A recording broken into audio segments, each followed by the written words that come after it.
Hello friends, आप सभी का आपके अपने YouTube channel legal and social awareness के एक और एपिसोड में बहुत बहुत स्वागत है। मैं करीम अहमद सिद्दीकी एडवोकेट। कैसे आप सब लोग? उम्मीद करता हूं कि आप सभी लोग स्वस्थ होंगे और अच्छे होंगे।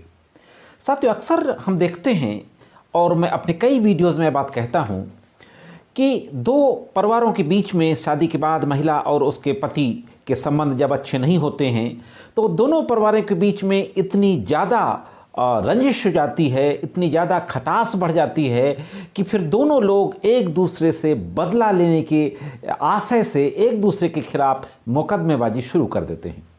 महिला के परिवार वालों के द्वारा भले ही डिस्प्यूट की कोई वजह हो, क्रुएलिटी हो या ना हो, डाउरी की डिमांड हो या ना हो, कोई भी वजह हो हस्बैंड वाइफ के बीच में डिस्प्यूट की, लेकिन वाइफ के घर वालों के द्वारा और वाइफ के द्वारा डाउरी की डिमांड करना, क्रुएलिटी का आरोप लगाना, डोमेस्टिक वायलेंस का आरोप लगाना, और यहाँ तक कि आजकल तो यह देखने में आता है कि छोटे भाई या बड़े भाई जो हस्बैंड्स के होते हैं उनके ऊपर छेड़छाड़, यहाँ तक कि रेप का आरोप लगा करके भी FIR दर्ज करा दी जाती है।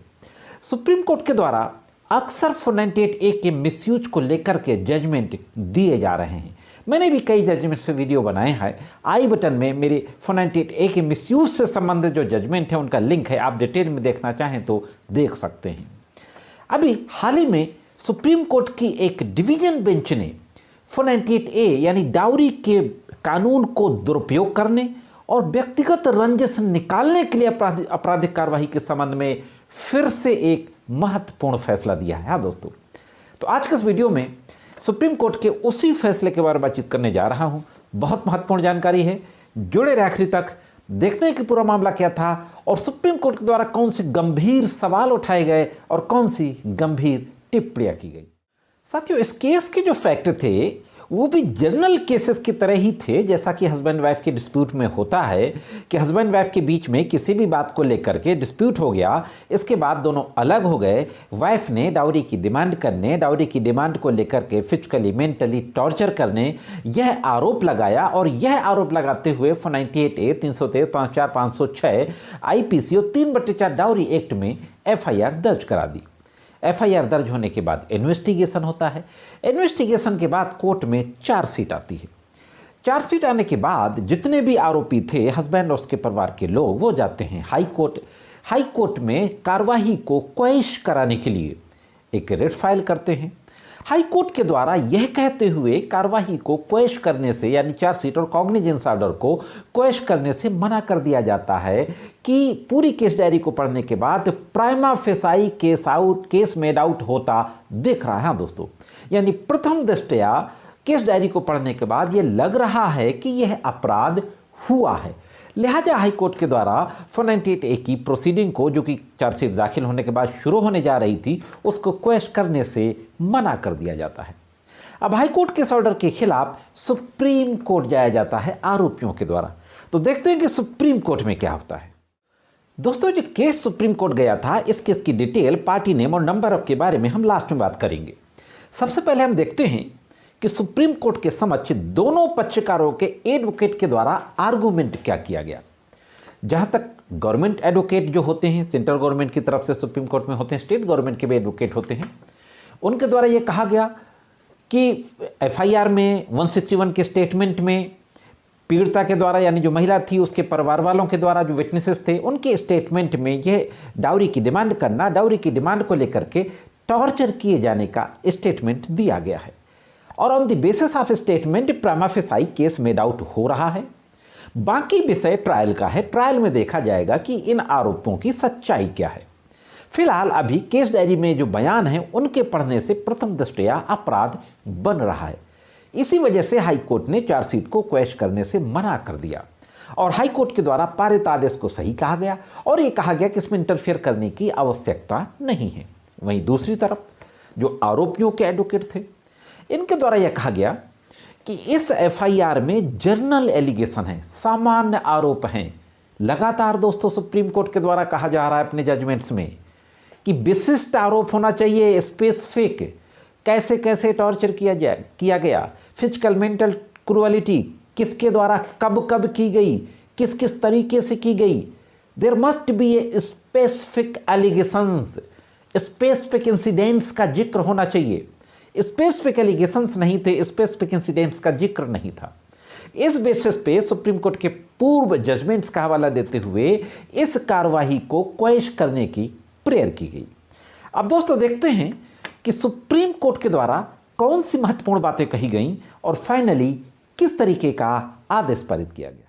दोस्तों, सुप्रीम कोर्ट के जस्टिस विक्रमनाथ और जस्टिस संदीप मेहता की खंडपीठ के द्वारा इस मामले की सुनवाई की जा रही थी। बहुत गंभीर बात कही गई। सुप्रीम कोर्ट के न्यायमूर्तियों के द्वारा कहा गया कि जो इस कानून का उद्देश्य है, इस प्रावधान का जो उद्देश्य है, वो महिलाओं को क्रूरता और दहेज उत्पीड़न से बचाना है, लेकिन इसका इस्तेमाल व्यक्तिगत बदला लेने के इरादे से नहीं किया जाना चाहिए। हाँ दोस्तों, पर्सनल रंजिश और बदला लेने की नियत से नहीं किया जाना चाहिए। महिलाओं को उत्पीड़न और डाउरी की डिमांड को लेकर के जो टॉर्चर होता है या किसी और वजह से टॉर्चर होता है, उससे बचाना है। सुप्रीम कोर्ट के द्वारा कहा जाता है कि आपराधिक कानून का इस्तेमाल उत्पीड़न या प्रतिशोध के साधन के रूप में नहीं किया जाना चाहिए, प्रतिशोध बदला लेने के साधन के रूप में नहीं किया जाना चाहिए। आपराधिक शिकायत में आरोपों की सावधानी पूर्वक जांच की जाना चाहिए। ये पूरे देश के जिला न्यायालयों के लिए सुप्रीम कोर्ट ने एक गाइडलाइंस जारी की। उन्होंने कहा कि इस तरीके से जांच की जानी चाहिए जिससे यह सुनिश्चित हो सके कि व्यक्तियों को आपराधिक मुकदमे की कठोरता के अधीन करने से पहले प्रथम दृष्टया मामला उजागर होता है कि नहीं होता है। हाँ दोस्तों, जिले के न्यायालयों को इस तरीके से 498A के मामले की जांच करना चाहिए जिससे स्पष्ट हो सके कि प्रमा फेसाई मामला बनता भी है या नहीं बनता है। कोर्ट ने कहा कि आईपीसी की धारा 498A और डाउरी प्रोहिबिशन एक्ट के तहत आरोपों से जुड़े मामलों में अक्सर कानून के दुरुपयोग को रोकने के लिए सावधानी पूर्वक और सतर्क दृष्टिकोण की आवश्यकता होती है। बहुत बड़ी गाइडलाइंस जारी करते हुए सुप्रीम कोर्ट ने कहा देश की पूरी अदालतों के लिए कि सावधानी पूर्वक सतर्कता के दृष्टिकोण की आवश्यकता होती है कि कहीं इस मामले का मिसयूज करते हुए ये मुकदमे की कार्रवाई तो नहीं शुरू की गई। इस मामले में दोस्तों मैं ये भी आपको बता दूं कि इसमें हस्बैंड का डाइवोर्स पहले ही हो चुका था। हस्बैंड ने फैमिली कोर्ट में डाइवोर्स का सूट दाखिल किया जो कि डाइवोर्स ग्रांट हो गया था। उसके बाद इसमें वाइफ के द्वारा एफआईआर लिखाई गई थी। कोर्ट ने एक और बहुत महत्वपूर्ण बात कही। कोर्ट ने कहा कि शिकायतकर्ता ने यानी पत्नी के लिए दहेज की मांग या उनके द्वारा की गई क्रूरता के बारे में कोई ठोस विवरण नहीं दिया, यानी स्पेसिफिक इंसिडेंट का जिक्र नहीं किया। बाकी लोग थे जो हस्बैंड के परिवार के लोग, वो अलग अलग रहते थे। अलग अलग रहने का जो तथ्य है शिकायतकर्ता के मामले को और कमजोर करता है। कथित अपराध में उनकी संलिप्तता को साबित करने के लिए प्रथम दृष्टया सबूतों के अभाव में ससुर और सास के खिलाफ कार्यवाही जारी नहीं रखी जा सकती। पहले तो यह सास ससुर के लिए कहा कि ये दोनों अलग रहते थे। सास ससुर भी टॉर्चर करने, डाउरी की डिमांड करने के कथित अपराध में शामिल हैं। इनके इन्वॉल्वमेंट का कोई सबूत नहीं है, लिहाजा उनके खिलाफ कार्रवाई जारी नहीं रखी जा सकती। ये तो हो गया father in law mother in law के लिए। अब हस्बैंड के लिए कोर्ट ने क्या कहा? हस्बैंड के लिए कहा कि जो पूरा मामला है, केस डायरी है, जो एविडेंस है, उस पर विचार करने के बाद हस्बैंड के खिलाफ भी मामले को कोर्ट ने निराधार बताया और यह कहा कि कोई स्पष्ट आरोप और सामग्री नहीं है। और स्पष्ट आरोप और सामग्री न होने के कारण अदालत ने यह निष्कर्ष निकाला कि पति के खिलाफ भी कोई प्रथम दृष्टया मामला नहीं बनता। अदालत ने कहा कि अपराध के लिए प्रथम दृष्टया पर्याप्त सबूतों के अभाव में आपराधिक कार्यवाही को जारी रखने की अनुमति नहीं दी जा सकती। हाँ दोस्तों, महत्वपूर्ण बात कही। और अंत में यह कहते हुए कि वर्तमान मामलों में अपीलकर्ताओं के खिलाफ आरोप अयोग्यता से रहित स्पष्ट रूप से तुच्छ आरोप है, निम्न स्तर के आरोप हैं। प्रथम दृष्टया ये अपराध डिस्क्लोज करने में विफल हैं।